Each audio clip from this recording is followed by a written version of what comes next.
बच्चों, हम print culture पढ़ रहे थे जो कि वेरी इंटरेस्टिंग। अब उसको आप देख रहे हैं कैसे कैसे प्रिंट कल्चर जो है वो हमारी सोसाइटी में आया, कैसे जो है पहले यूरोपियन कंट्रीज में आया, कैसे वो फिर बाकी कंट्रीज में पहुंचा, इंडिया में भी प्रिंट कल्चर पहुंचा, पर वो कैसे पहुंचा वो सब आप पढ़ेंगे। अब बच्चों जो है कोई भी चीज नई चीज जब सोसाइटी में आती है उसको क्रिटिसिज्म होता है, उसके ऊपर जो है लोगों के जो है रिएक्शन होता है, वैसा ही रिएक्शन आप पढ़ रहे हैं। आप देख रहे हैं कि जो जब प्रिंट कल्चर आया तो वो जो है चर्चिस में जो बड़ी बड़ी जो अथॉरिटीज थी उन्होंने इसको एक्सेप्ट नहीं किया, अब वो इसके अगेंस्ट थे। अब वो जो है उनके क्या विचार थे, अब उनके बारे में हम पढ़ रहे हैं। ऐसे ही हमारे एक जो थे एक सोशल रिफॉर्मर्स थे जो है एरस्मस एक सोशल रिफॉर्मर्स थे। अब ये जो सोशल रिफॉर्मर्स थे इन्होंने जो है वो प्रिंटिंग के बारे में अपने क्या विचार दिए हैं उसके बारे में पढ़ेंगे। बच्चों जो एरस्मस थे इनका विचार ये था कि कोई भी जो चीज़ है उसकी एक्सेस होनी बहुत बुरी है। उन्होंने कहा प्रिंट का आना बहुत अच्छी बात है, प्रिंट का आना अच्छी बात है, it is a good thing, लेकिन बुरी बात यह है कि इसकी जो बहुत ज़्यादा बुक्स जो हैं वो मार्केट में आ गई हैं, बहुत ज़्यादा एक्सेस में जो है ये मार्केट में है, जिसकी वजह से जो है कई लोग जो हैं इसके प्रिंटिंग के फेवर में नहीं हैं। अब हम पढ़ते हैं कि एरस्मस का क्या विचार था। एरस्मस लैटिन जो है ये जो है वहाँ की रोम की पुरानी लैंग्वेज है, पुरानी भाषा है, उसको लैटिन बोलते हैं। एरस्मस लैटिन स्कॉलर विद्वान थे and Catholic reformer who criticized the excesses of the Catholicism.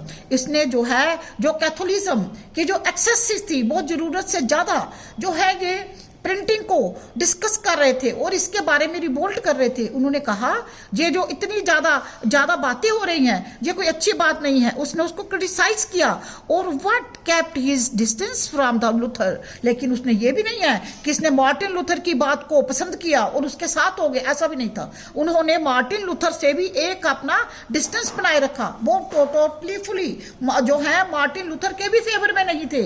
उन्होंने कहा expressed a deep anxiety about printing. उन्होंने अपनी जो है जो प्रिंटिंग इतनी ज़्यादा तादाद में जो प्रिंटिंग बुक्स मार्केट में आ रही थी उसके लिए उन्होंने अपनी एक एंजाइटी एक अपना जो परेशानी सी दिखाई। उन्होंने कहा ही रोट इन एडेजेस 1508।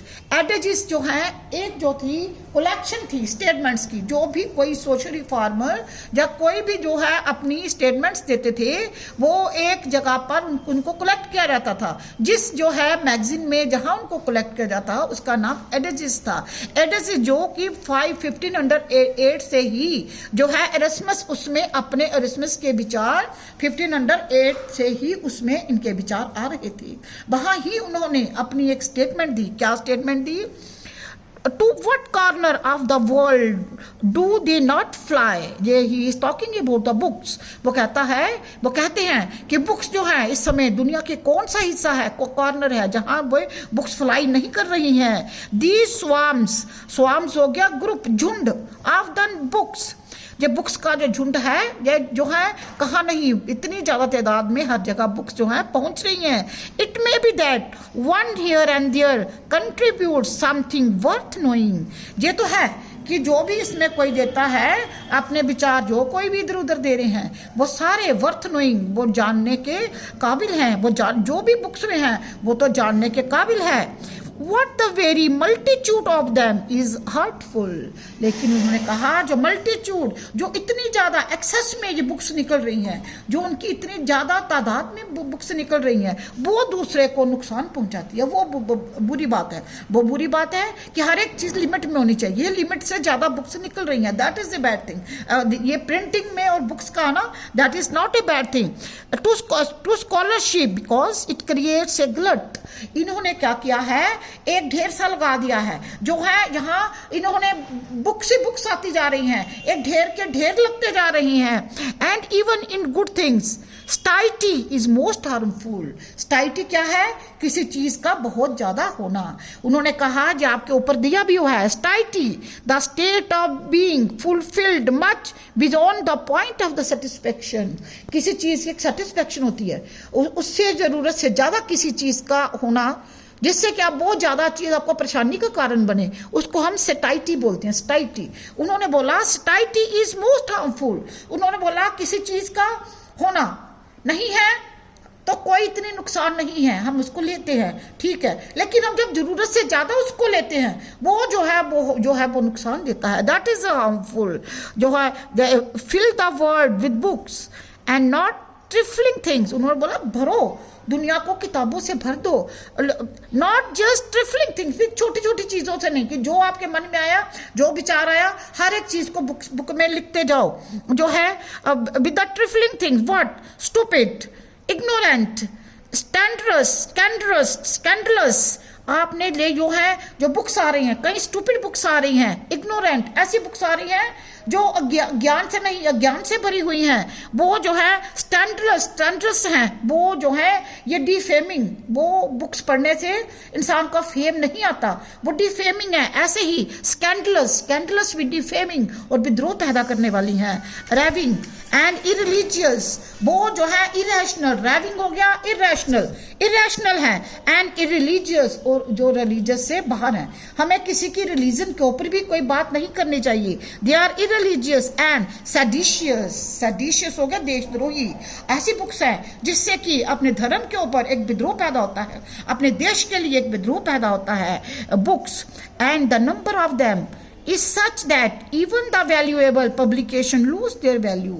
और वो जो ऐसी जो है seditious, ऐसी raving, ऐसी scandalous बुक्स जो निकल रही हैं, और उनका नंबर इतना ज़्यादा है कि जो बुक भी है, जो विचार भी है, हर एक विचार की बुक्स निकल रही है। जिससे क्या होता है, ऐसी आ रही हैं, इससे क्या होता है, वैल्यूएबल पब्लिकेशन, जो पब्लिकेशन है जिसकी आजकल वैल्यूएबल है, जिसकी कीमत है, जिसकी ज़रूरत है कि वो जो है वो पब्लिकेशन आनी चाहिए, प्रिंटिंग आनी चाहिए, लेकिन वो वैल्यूएबल पब्लिकेशन भी अपना जो है वो महत्व खो देती हैं, क्योंकि उनके साथ साथ जो है कई ऐसे स्टूपिड, इग्नोरेंट और स्कैंडलस बुक्स भी और रेविंग बुक्स भी निकल रही हैं। ये जो है ये बंद होना चाहिए। ये थे आपके जो हैं इरस्मस के विचार, ये इरस्मस के विचार। अब बच्चों देखो, अब जो है उसने ऐसी बातें क्यों की, ऐसी बातें उन्होंने इसलिए की क्योंकि जो प्रिंट था इसके थ्रू जो है जो भी पढ़ते थे, कई अनएजुकेटेड लोग भी पढ़ते थे, और बच्चों उससे क्या होता था, वो भी इरेशनल हो जाते, अपने चर्च के अगेंस्ट हो जाते। ऐसे ही एक मोनाक्यो, एक जो था वे जो है जो मिनाक्यो, एक मिलर था, एक मिल में काम करने, इटली में एक मिल में काम करने वाला था, इटली में एक मिल में काम करने वाला मोनाक्यो था। उसने भी इन बुक्स को पढ़ा जो कि चर्च के अगेंस्ट थी, चर्च कैसे जहाँ उनकी प्रैक्टिसेस थी, चर्च के नहीं उनकी प्रैक्टिसेस के अगेंस्ट थी। उसने जो वो बुक्स पढ़ी, उसने भी उसको ही री इंटरप्रेटेड दोज बुक्स, उसने अपने विचारों में भी कुछ लिखा। जब उसने भी री इंटरप्रेट किया तो चर्च के प्रीस्ट बहुत नाराज हुए। उन्होंने क्या किया, उन्होंने उसके लिए जो है उसको पनिश किया। उसको पनिश कैसे किया, उसको पहले 2 बार घसीटा गया, फिर उसके बाद उसको जो है उसको मार दिया गया। अब मार कैसे दिया गया, उसको एक लकड़ी के खंभे के साथ बांध दिया गया, उसको लकड़ी के खंभे के साथ बांधकर उसको आग लगा दी गई। इस प्रकार से उसको इसकी बुरी तरह से मार दिया गया। जब ऐसी बातें सोसाइटी में हो रही थी, तब जो थे इरस्मस बुक ये कह रहे थे कि सोसाइटी में जो प्रिंटिंग तो आनी चाहिए, लेकिन ऐसी बातें नहीं होनी चाहिए जिससे कि सोसाइटी का एक जो है वो सिस्टम जो है वो बिगड़े। जो है बच्चों, ये जो है जहाँ लिखा हुआ है, print and popular religious literature stimulated many distinctive individual interpretations of faith even among little educated working people। उन्होंने कहा प्रिंट ने और पॉपुलर रिलीजियस लिटरेचर ने स्टिमुलेट किया, जो है इंस्टिगेट किया, उनको जो है उत्तेजित किया पढ़ने के लिए, उनको इंटरेस्ट पैदा किया, उनके बीच में इंटरेस्ट पैदा किया। Many distinctive, very this particular, very important जो है वो इंडिविजुअल की जो है इंटरप्रिटेशंस को उन्होंने पढ़ा। कई लोग जो थे वो छोटी अनएजुकेटेड या एजुकेटेड छोटी वर्किंग क्लास को भी उन्होंने जो है वो इनकरेज किया। In the 16th century Monocchio, a miller in Italy, began to read books that were available in his locality। he reinterpreted the message of the Bible and formulated a view of the God and the creation that enraged the Roman Catholic Church. उसने अपनी एक view बनाया और उसको publish किया, जिसने कि जो रोमन कैथोलिक चर्च के जो अथॉरिटीज थी उनको गुस्सा दिलाया। अब क्या होता था बच्चों, when the Roman church began inquisition to repress the heretical ideas. अब जो है inquisition and the heretical ideas क्या हुए? हेरेटिकल आइडियाज होते हैं अगेंस्ट द चर्च, चर्च के अगेंस्ट कोई बात करना। और इंक्विजिशन, जब भी कोई गलत बात करती थी तो चर्च में भी एक कोर्ट लगती थी और वहां पे डिसाइड होता था इसको क्या पनिशमेंट दी जाए। वही यहाँ पर लिखा हुआ है, inquisition a former Roman Catholic court for identifying and punishing the heretics. जो कोई बात करता था चर्च के अगेंस्ट, हेरेटिक हो गए, जो चर्च के अगेंस्ट बात करता उसको जो है पनिश किया जाता था। ऐसे इन्होंने लिखा, हेरेटिकल कौन होते हैं? Belief which don't follow the accepted teaching of the church, जो चर्च की टीचिंग को फॉलो नहीं करते हैं। They are the heretical, they are heretical. ऐसे ही मोनाक्यो था, मोनाक्यो वाज होल्ड, उसे घसीटा गया अब twice and ultimately executed, ultimately उसको मौत के घाट उतारा गया था। Roman churches troubled bye such effect of the popular reading and क्वेश्चनिंग्स of the faith. अब क्वेश्चन जो चर्च के ऊपर उनका जो विश्वास है उसके ऊपर क्वेश्चन मार्क लग गया, उस पर क्वेश्चंस किए जाते। ऐसी बातों को सुन सुन के चर्च के जो कैथोलिक चर्च के जो इंचार्ज थे, अथॉरिटीज थी, वो परेशान होती।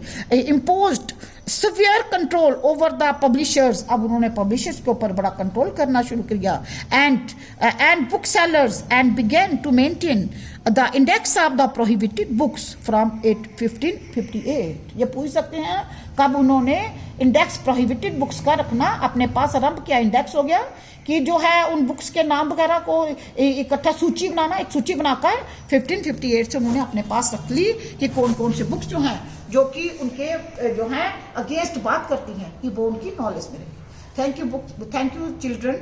आप जो है आपने जहाँ तक पढ़ा जो है जहाँ देखा कि किस पर प्रिंटिंग तो आई, बहुत अच्छी बात थी, लेकिन कैसा माहौल क्रिएट हुआ जो कि एक अच्छी बात नहीं थी।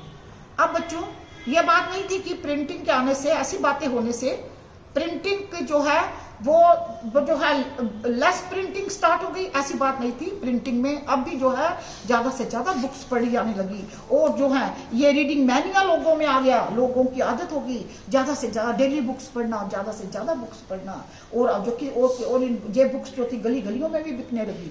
अब जो है देखेंगे हम कल पढ़ेंगे किस प्रकार से रीडिंग मैनिया एक्सपेंडेड है, इसको हम कल देखेंगे। Thank you students.